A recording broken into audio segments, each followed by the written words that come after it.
Hello everyone, this is Aditi और आज जो हम टॉपिक कवर करेंगे that again is journal entries. और जो टॉपिक है वो हमारी क्लास 11 सब्जेक्ट अकाउंटेंसी का है। नाउ आज की वीडियो में हम ये देखेंगे कि परचेज से रिलेटेड जो डिफरेंट टाइप्स ऑफ एंट्रीज होती हैं उसे हम कैसे पास करते हैं। तो सबसे पहला आप ट्रांजैक्शन देखिए, serial number 1, purchase goods for cash ₹5,000। हमने गुड्स परचेज किया बिजनेस में 5,000 रुपीज का। कैश ट्रांजैक्शन एक्सप्लिसिटली मेंशन है यहाँ पे, ठीक है। दो ट्रांजैक्शन होते हैं, एक होता है कैश ट्रांजैक्शन और दूसरा होता है क्रेडिट ट्रांजैक्शन, या फिर क्रेडिट परचेज या फिर कैश परचेज। क्रेडिट परचेज तब कहा जाता है जब हम किसी सामान को उधार में खरीदते हैं, उसे हम क्या कहते हैं, क्रेडिट परचेज।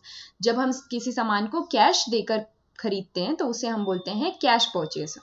नाउ जब यहाँ पे किसी भी ट्रांजैक्शन में एक्सप्लिसिटली मेंशन कर दिया गया है कि हमने सामान कैश के कंसिडरेशन में खरीदा है तो वो हो जाता है हमारा कैश ट्रांजैक्शन, ठीक है। तो अब यहाँ पे सबसे पहले हम ये देखते हैं कि इस फर्स्ट ट्रांजैक्शन में कौन से दो एस्पेक्ट हैं जो अफेक्ट कर रहे हैं हमारे बुक्स ऑफ अकाउंट्स को। तो सबसे पहले बिजनेस में क्या आया, गुड्स आया, ठीक है, और हमने क्या पे किया, कैश पे किया, ठीक है। तो सबसे पहले ये देखेंगे ये जो गुड्स है और ये जो कैश है वो कौन से अकाउंट से रिलेटेड है।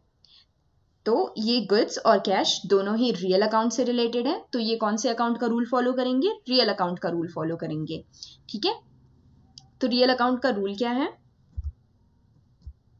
डेबिट व्हाट कम्स इन, ठीक है, and credit what goes out, ठीक है। तो यहाँ पे हम देख रहे हैं डेबिट व्हाट कम्स इन। हमारे बिजनेस के पॉइंट ऑफ व्यू से हम ट्रांजैक्शंस पास करते हैं, एंट्री पास करते हैं, तो हम बिजनेस के पॉइंट ऑफ व्यू से देखेंगे कि बिजनेस में क्या आया। बिजनेस में क्या आया, गुड्स आया, क्योंकि हमने सामान खरीदा तो बिजनेस में सामान आ रहे हैं, दैट इज गुड्स, ठीक है। तो गुड्स। नाउ कैश के बारे में सोचिए।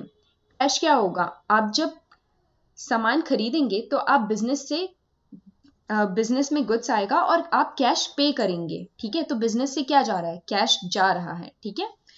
तो क्रेडिट व्हाट गोज आउट, हम कैश को क्या करेंगे, क्रेडिट करेंगे, ठीक है। अब इसकी एंट्री क्या पास होगी, डेट कुछ दिया नहीं है, हम डायरेक्टली सीरियल नंबर मेंशन करेंगे। और यहाँ पे गुड्स की जगह हम क्या मेंशन करेंगे, purchase account, purchase account debit, ठीक। देन टू कैश अकाउंट,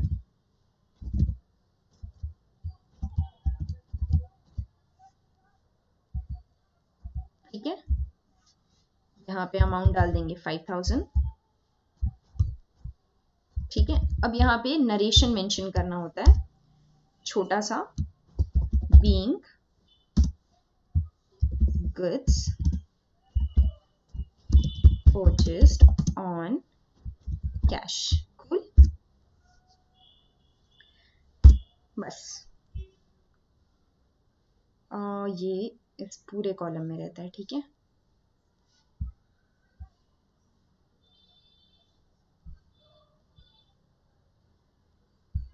अब सेकेंड ट्रांजैक्शन देखिए, सेकेंड ट्रांजैक्शन क्या कह रहा है, परचेज गुड्स फॉर 5,000। अब यहाँ पे कुछ भी डिटेल मेंशन नहीं है कि ये कैश परचेज है या क्रेडिट परचेज है। तो जब कुछ भी मेंशन नहीं होता है, किसी पर्सन का नाम मेंशन नहीं होता है, तो हम इसे क्या कंसिडर करते हैं कि ये कैश ट्रांजैक्शन है और हम इसे एज अ कैश परचेज ही ट्रीट करते हैं और उसी से रिलेटेड हम एंट्रीज पास करते हैं, ठीक है। तो जब ये कैश ट्रांजैक्शन होगा तो फिर क्या, परचेज कर रहे हैं हम गुड्स, बिजनेस में क्या आ रहा है, सामान आ रहा है, और सामान को कैसे रिप्रेजेंट करते हैं हम, कौन सा अकाउंट ओपन करते हैं, परचेज अकाउंट, ठीक है। तो परचेज अकाउंट डेबिट होगा, रियल अकाउंट का रूल फॉलो होगा, purchase account debited to cash account. Cash account credit क्यों होगा, क्योंकि कैश हमारे बिजनेस से जा रहा है, ठीक है। again purchase account debit, yeah, and then to cash account, ठीक है. Amount again 5,000, ठीक है. अब अगेन यहाँ पे नरेशन लिखते हैं, being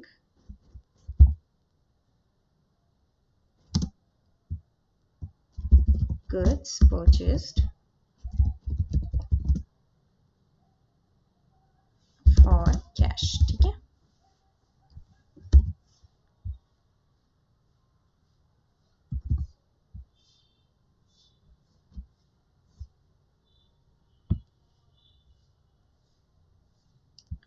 नाउ थर्ड एंट्री देखिए, परचेज गुड्स, सॉरी यहाँ पे 2 नहीं होगा, यहाँ पे परचेज गुड्स फ्रॉम राम होगा, ठीक है.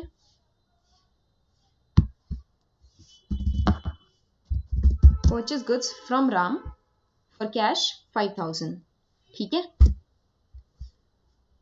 तो अब यहाँ पे क्या दिया हुआ है, हमने राम से सामान खरीदा और हमने उसे कैश में पे किया, ठीक है.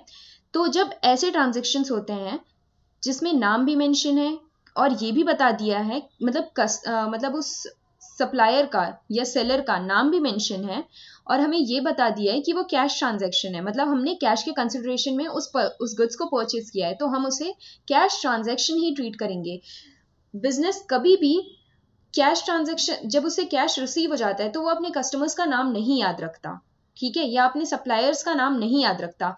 वो बिजनेस तभी नाम याद रखता है अपने कस्टमर्स या सप्लायर्स का जब उसे क्रेडिट में सामान, उसने क्रेडिट में सामान बेचा हो या क्रेडिट में सामान खरीदा हो.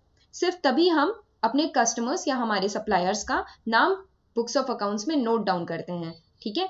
बिजनेस को सिर्फ उसके कैश से मतलब रहता है. जब बिजनेस का कैश मिल जाता है तो business finds it's really redundant to mention the name of the customer और remember the name of the customer, ठीक है. 1000 लोग ऐसे ट्रांजैक्शन करते हैं, तो 1000 लोग जब ऐसे कस्टमर्स 1000 ट्रांजैक्शंस करते हैं डेली, तो फिर बहुत वेस्टेज ऑफ टाइम होता है जब हम एक कस्टमर का नाम याद रख रहे हैं, ठीक है. तो इसलिए हम इसे कैश ट्रांजैक्शन ही ट्रीट करेंगे. यहाँ पे एक्सप्लिसिटली क्योंकि मेंशन कर दिया है purchase goods from Ram for cash, so that will be treated as cash transaction only, ठीक है. तो यहाँ पे अगेन सेम एंट्री पास होगी, सीरियल नंबर इज 3, ठीक है. और एंट्री पास होगी क्योंकि परचेज क्या है, हमारा रियल अकाउंट है. रियल अकाउंट का रूल फॉलो करेगा. रियल अकाउंट का रूल क्या कहता है, debit what comes in, credit what goes out. तो गुड्स बिजनेस में आ रहा है तो हम उसे डेबिट साइड में लिखेंगे और क्रेडिट व्हाट गोज आउट, तो कैश जा रहा है बिजनेस से तो हम उसे क्रेडिट साइड में लिखेंगे, ठीक है. तो एंट्री होगी परचेज अकाउंट डेबिट, ठीक है,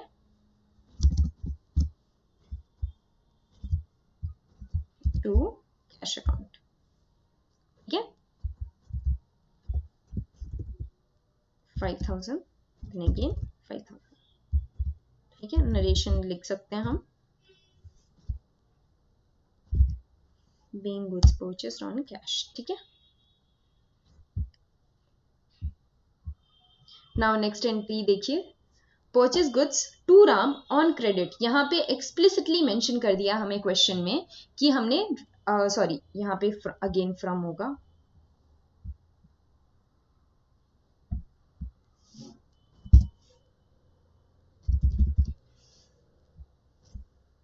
ये purchase goods from Ram on credit, हमने राम से क्रेडिट में सामान खरीदा, ठीक है, क्रेडिट ट्रांजैक्शन है.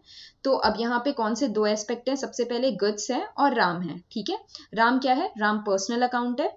तो अब यहाँ पे नेसेसरी होता है कि हम जिस कस्टमर ने हमसे सामान उधार में सामान लिया, हम ऑब्वियसली उसका नाम पता सब चीज नोट डाउन करके रखेंगे, राइट. तो हम क्या करेंगे, अब उस कस्टमर का नेम मेंशन करेंगे, उस कस्टमर के नाम का अकाउंट ओपन करेंगे, रिकॉर्ड मेंटेन करेंगे, राइट. तो अब यहाँ पे हम ये देखेंगे कि ये जो गुड्स है वो कौन सा अकाउंट है और ये जो राम है वो कौन सा अकाउंट है.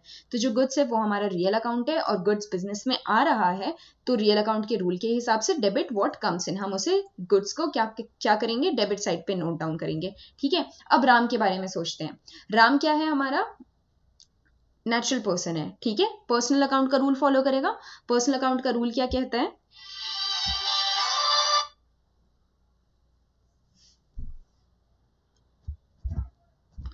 डेबिट द रिसीवर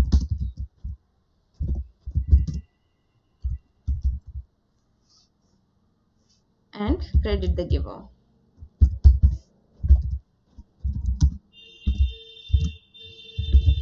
ठीक है, तो अब आप मुझे बताइए यहाँ पे राम रिसीवर है या गिवर है?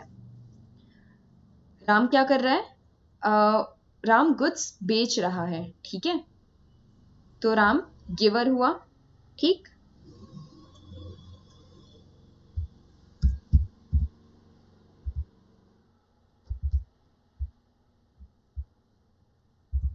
तो एंट्री क्या पास होगी हमारी?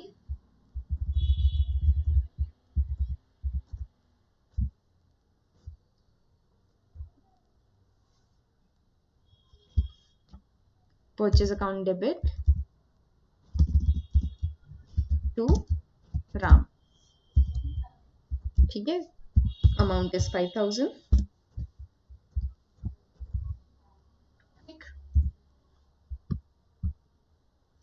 नेक्स्ट एंट्री देखिए, यहाँ पे आप नरेशन ये डालेंगे, बीइंग परचेज्ड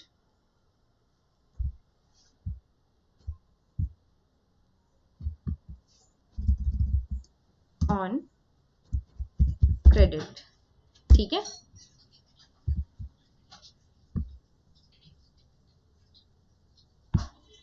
नेक्स्ट एंट्री देखिए, purchase goods to Ram 5000, purchase goods from Ram, again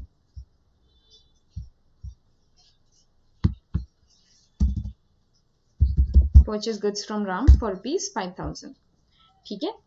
अब यहाँ पे कुछ भी मेंशन नहीं है, ठीक है, कैश ट्रांजैक्शन के बारे में नहीं बताया या क्रेडिट ट्रांजैक्शन है, कोई भी इंफॉर्मेशन हमें नहीं पता चल रही है। तो जब ऐसे ट्रांजैक्शन होते हैं और जब नेम मेंशन होता है सप्लायर का, तो हम क्या उसे ट्रीट करते हैं? क्रेडिट ट्रांजैक्शन ट्रीट करते हैं। जब यहाँ पे कुछ भी मेंशन नहीं है और यहाँ पे सप्लायर का नाम दिया हुआ है, तो हम उसे क्या, कौन से ट्रांजैक्शन में कंसिडर करेंगे? ये क्रेडिट ट्रांजैक्शन कंसिडर किया जाएगा, ठीक है। तो हम उससे से रिलेटेड एंट्री पास करेंगे। अगेन क्रेडिट ट्रांजैक्शन है, बिजनेस में क्या आ रहा है? गुड्स आ रहा है, तो रियल अकाउंट का रूल फॉलो करेगा, डेबिट व्हाट कम्स इन, तो गुड्स विल बी डेबिटेड, ठीक है। और राम क्या है? राम क्योंकि गिवर है उस गुड्स का, तो वो पर्सनल अकाउंट का रूल फॉलो करेगा, ठीक है। और पर्सनल अकाउंट का रूल क्या बोलता है? क्रेडिट द गिवर, ठीक है। तो एंट्री क्या पास होगी? Purchase account debit to Ram account, ठीक है।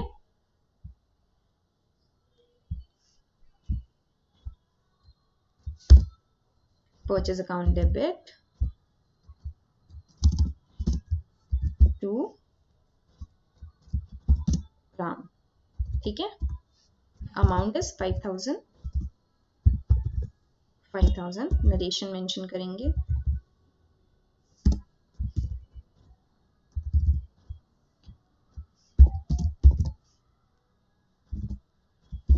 being goods